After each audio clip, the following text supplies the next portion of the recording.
والصلاة والسلام على من لا نبي بعده اما بعد اعوذ باللہ من الشیطان الرجیم بسم اللہ الرحمن الرحیم سبحان ربک رب العزت عما یصفون وسلام علی المرسلین والحمد للہ رب العالمین صلاۃ شریف اللہم صلی وسلم علی سیدنا محمد وآلہ وصحبہ اجمعین۔ میرے قابل احترام دوستوں، السلام علیکم ورحمۃ اللہ وبرکاتہ۔ سائیں کے بیان کے بعد تو مزید گفتگو کی کوئی ضرورت ہی نہیں رہی، لیکن میں سائیں کی بات کو آگے بڑھاتے ہوئے کچھ معروضات عرض کرنا چاہتا ہوں کہ ایک بزرگ نے فرمایا ہے کہ ہر کام کرنے سے پہلے اس میں نظر کرو، سوچو، غور و فکر کرو کہ آیا وہ کام انجام کے اعتبار سے کیسا رہے گا۔ اگر بظاہر وہ کام تو لطف اندوز ہو، اس میں لذت ہو، آسانی ہو، مزہ ہو، لیکن اس کا انجام اگر بد ہو، برا ہو، خراب ہو تو اس کام کو ترک کر دو، اس کو چھوڑ دو، اور وہ آپ کے لیے ہلاکت اور تباہی اور عذاب جان بن جائے گا۔ جیسا کہ گناہ کے کاموں میں آپ کو لذت ہوتی ہے، آسانی ہوتی ہے، لطف ہوتا ہے، لیکن انجام ان کا برا ہے۔ اور جس کام کا انجام اچھا ہو، عمدہ ہو، بہتر ہو، وہ کرنے میں بظاہر اگر مشکل ہو، شاق ہو، تکلیف دہ ہو، تو آپ اس کے انجام کی بہتری کو نظر میں رکھیں اور وہ کام کر ڈالیں۔ جیسا کہ آپ رمضان میں پورا مہینہ صبح صادق سے لے کر غروب آفتاب تک پیاسے بھوکے رہتے ہیں، خواہشات نفسانی کو تکمیل سے بھی آپ اپنے کو روکتے ہیں، تو لیکن اس کا انجام یہ ہے کہ اچھا ہے۔ آپ صلی اللہ علیہ وسلم نے فرمایا کہ اگر کوئی میرا امتی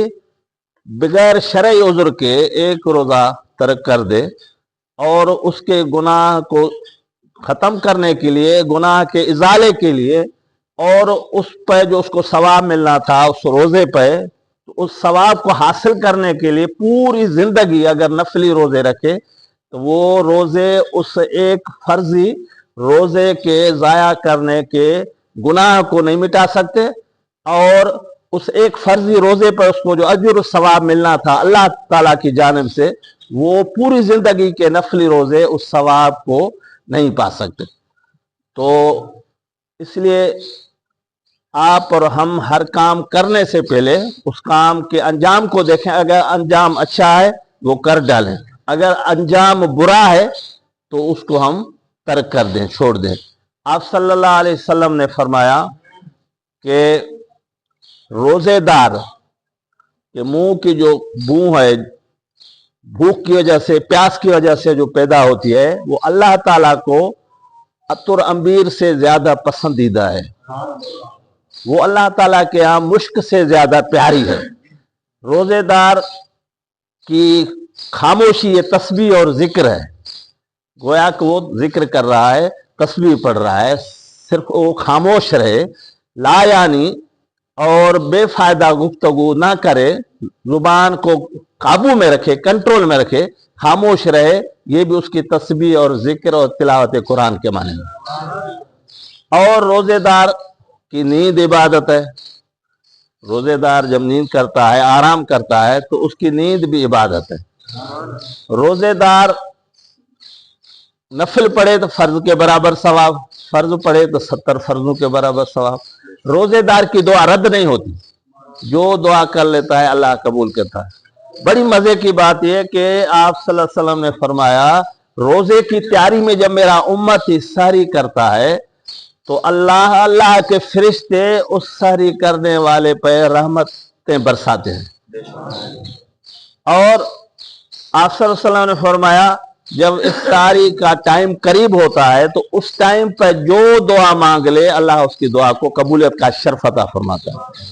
آپ صلی اللہ علیہ وسلم نے فرمایا کہ روزے دار وہ سارے ایسے بھی ہوں گے کہ ان کو بھوک اور پیاس کے علاوہ کچھ حاصل نہیں ہوگا، یعنی انہوں نے روزہ تو رکھا لیکن اس کے جو آداب ہیں ان کو مد نظر نہیں رکھا۔ اب آدمی روزہ رکھے